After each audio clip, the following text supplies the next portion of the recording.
பாப்பா வந்து ஃபஸ்ட் எக்ஸாமுக்கு அமுச்சு விட்டேங்க. ஃபஸ்ட் எக்ஸாம் அன்றைக்கி அமுச்சு விட்டுட்டு நான் கிளம்பி போயிட்டேங்க. பாப்பா வந்து என்ன பண்ணியிருக்கிறாங்கன்னா, அவங்க வந்து கிளாஸ்லேயோ எங்கேயும் உட்கார வைக்காமல் தனியாக வந்து ஒரு லைனில் 5 கிளாஸ் இருக்குதுங்க. 5 கிளாஸுமே பூட்டி இருக்குது. அதில் ஒரு கிளாஸ் ஓப்பனில் இருக்குது. ஆனால் அதுக்கு பக்கத்தில் இருக்க கிளாஸோட வாசப்படியில் உட்கார வச்சு எக்ஸாம் எழுத வச்சுருக்குறாங்க. பிரின்சிபல் மிஸ் உன்னை இங்கேயே உட்காந்து எழுத சொல்லிட்டாங்களா? ஏஜென்ட் பண்ணால் உள்ளே உட்காந்து ரூமில் உட்காந்து எழுதக்கூடாதாம்மா, வீதியில் உட்காந்து தான் எழுதணுமா? ஸ்டாண்டர்ட் படிக்கிறாளுங்க. பாப்பா வந்து கடந்த 5ஆம் தேதி வந்து ஏஜ் அட்டன் பண்ணிட்டாளுங்க. ஏஜ் அட்டன் பண்ணதுக்கப்புறம் ஞாயிற்றுக்கிழமை வந்து மேம் கூப்பிட்டு கேட்குறேங்க, இது மாதிரி பாப்பா ஏஜ் அட்டன் பண்ணிட்டாளுங்க, என்ன பண்ணலாம், எக்ஸாம் எழுதுறதுக்கு அலோவ் பண்ணுவீங்களா, பண்ணிக்கலாங்களா, ஒன்றும் பிரச்சனை இல்லைங்களான்னு சொல்லி கேட்டேங்க. அவங்க கேட்டதுக்கு அவங்க என்ன சொன்னாங்கன்னா, எக்ஸாம் எழுதுறதுக்கு விருப்பம் இருந்தால் பண்ணிக்கலாங்க, ஒன்றும் பிரச்சனை இல்லை, ஆனால் நோம்பி சமயம் அந்த மாதிரி இருக்குது, காப்பெல்லாம் கட்டியிருப்பாங்க, என்ன பாப்பா கம்ஃபர்டபுளாக இருக்குங்களா, அப்படி எழுதிக்கலாம்னா இல்லை தனி ரூமில் வச்சு எழுத வச்சுக்கலாமா அப்படின்னு சொல்லி கேட்டாங்க. அவங்க தரப்புலேருந்து அப்படி கேட்டாங்க. அவங்க அப்படி கேட்டதுக்கு எனக்கு அது ஓகேவாக தான் பட்டுச்சுங்க. ஏன்னா குழந்தையோட மனநிலையும் பார்க்கணுங்க, மற்ற குழந்தைகளோட ஆரோக்கியத்தையும் பார்க்கணும். அதை நாங்கள் மைண்டில் வச்சுக்கிட்டு, சரி பரவாயில்ல, தனியாக நீங்கள் எழுத வைக்கணும், தனி ரூமில் செப்பரேட்டாக எழுத வச்சுக்கோங்க, எனக்கு ஒன்றும் ஆட்சேபனை இல்லைன்னு நான் சொல்லிட்டேங்க. சொல்லிவிட்டு வந்து கடந்த 7ஆம் தேதி வந்து பாப்பா வந்து ஃபஸ்ட் எக்ஸாமுக்கு அமுச்சு விட்டேங்க. ஃபஸ்ட் எக்ஸாம் அன்றைக்கி அமுச்சு விட்டுட்டு நான் கிளம்பி போயிட்டேங்க.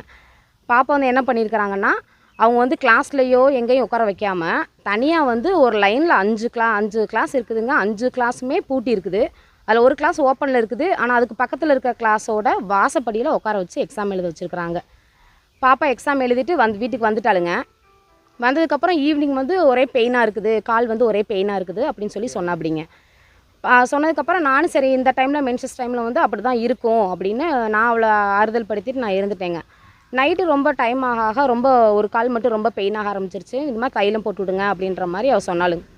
சொல்லும்போது ஏன் இந்த ஒரு கால் மட்டும் ஏன் பெயினாக இருக்குது அப்படின்னு கேட்டதுக்கு அவங்க என்ன சொன்னோன்னா, இது மாதிரி இப்போ ஸ்டெப்பில் உட்கார வச்சு என்னை எக்ஸாம் எழுத விட்டாங்க, அதனால் எனக்கு அந்த கால் வந்து ரொம்ப பெயின் ஆகுதுமா அப்படின்னு சொல்லி பாப்பா சொன்னா அப்படிங்க.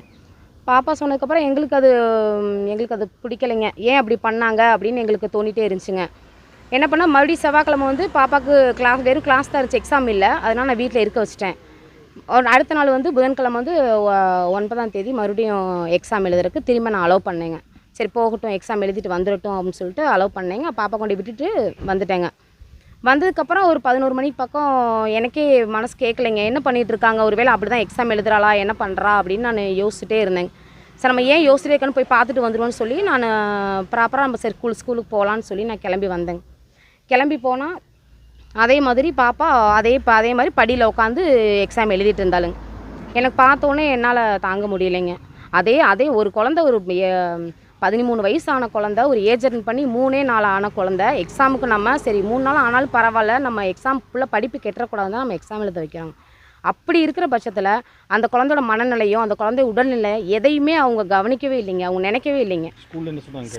ஸ்கூலில் அவங்க என்ன சொல்கிறாங்கன்னா, நீங்கள் தானே சொன்னீங்க எக்ஸாம் தனியாக எழுதி வச்சுக்க சொல்லி அப்படின்னு சொல்லி சொன்னாங்க. நான் என்ன மீனிங்கில் சொன்னேன்னா, அவங்க கேட்டதுக்கு நான் சொன்னேங்க, நான் வந்து தனி ரூமில் தனியாக செப்பரேட்டாக உட்கார வச்சு அந்த பொண்ணை ப்ரைவேட்டாக எழுத வச்சுக்கிறேன்னு சொல்லி நான் சொன்னேங்க. அதை அவங்க வந்து பின்ன ஒரு ஸ்டெப்பில் உட்கார வச்சு அவங்க எக்ஸாம் எழுத வச்சுக்கிறாங்க குழந்தைய.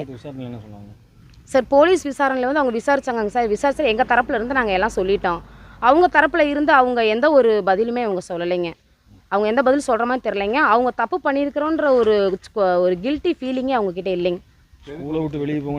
ஆமாங்க சார், கண்டிப்பாக சொன்னாங்க. நான் கேட்டேங்க, எப்படிங்க மேம் உங்கள் குழந்தைய இது மாதிரி உட்கார வைப்பீங்களா, நீங்கள் எப்படி என் குழந்தைய உட்கார வைக்கலாம், நான் ஃபீஸ் கட்டி படிக்க வைக்கிறேங்க, ஒரு ப்ரைவேட் ஸ்கூலு, நான் ஃபீஸ் கட்டி படிக்க வைக்கிறேன், நீங்கள் எப்படி என் குழந்தைய நீங்கள் எப்படி இப்படி உட்கார வச்சு நீங்கள் எக்ஸாம் எழுத வைக்கலாம்னு சொல்லி நான் கேட்டேங்க அவங்கள. நான் கேட்டதுக்கு இல்லை அப்படிலாம் ஒன்றும் இல்லை, நீங்கள் தான் சொன்னனால தான் நாங்கள் வெளியே உட்கார வச்சோம் அப்படின்னு சொல்லி சொன்னாங்க.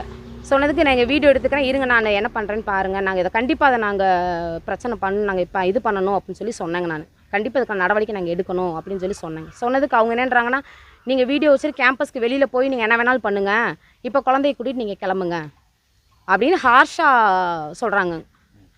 நம்மளை ஒரு மரியாதையாவோ எதுவுமே அவங்க ட்ரீட் பண்ணலை, ரொம்ப ஹார்டாக தான் ட்ரீட் பண்ணுறாங்க. மற்ற குழந்தைகளெல்லாம் கம்பேர் பண்ணி குழந்தைகள பேசுகிறதுங்க, இது வந்து எங்களுக்கு பிடிக்கலைங்க. அது விசாரணைக்கு அப்புறம் என்ன சொன்னாங்க போலீஸ் தரப்பில் ஒன்றும் சொல்லலைங்க. போலீஸ் தரப்பில் வந்து பாப்பாவுக்கு இது மாதிரி நடந்தது வந்து கண்டிப்பாக ஒரு தப்பு தான், அவங்க பண்ணது கண்டிப்பாக தப்பு தான், அதுக்கான நடவடிக்கை கண்டிப்பாக நாங்கள் எடுப்போம்னு சொல்லியிருக்கிறாங்க. பாதகம் செய்பவரை கண்டால் நாம் பயம் கொள்ளலாகாது பாப்பா, மோதி மிதித்து விடு பாப்பா, அவர் முகத்தில் உமிழ்ந்துவிடு பாப்பா. அண்மை செய்திகளை உடனுக்குடன் தெரிந்து கொள்ள இணைந்திருங்கள் எம் நாடு தொலைக்காட்சியுடன்.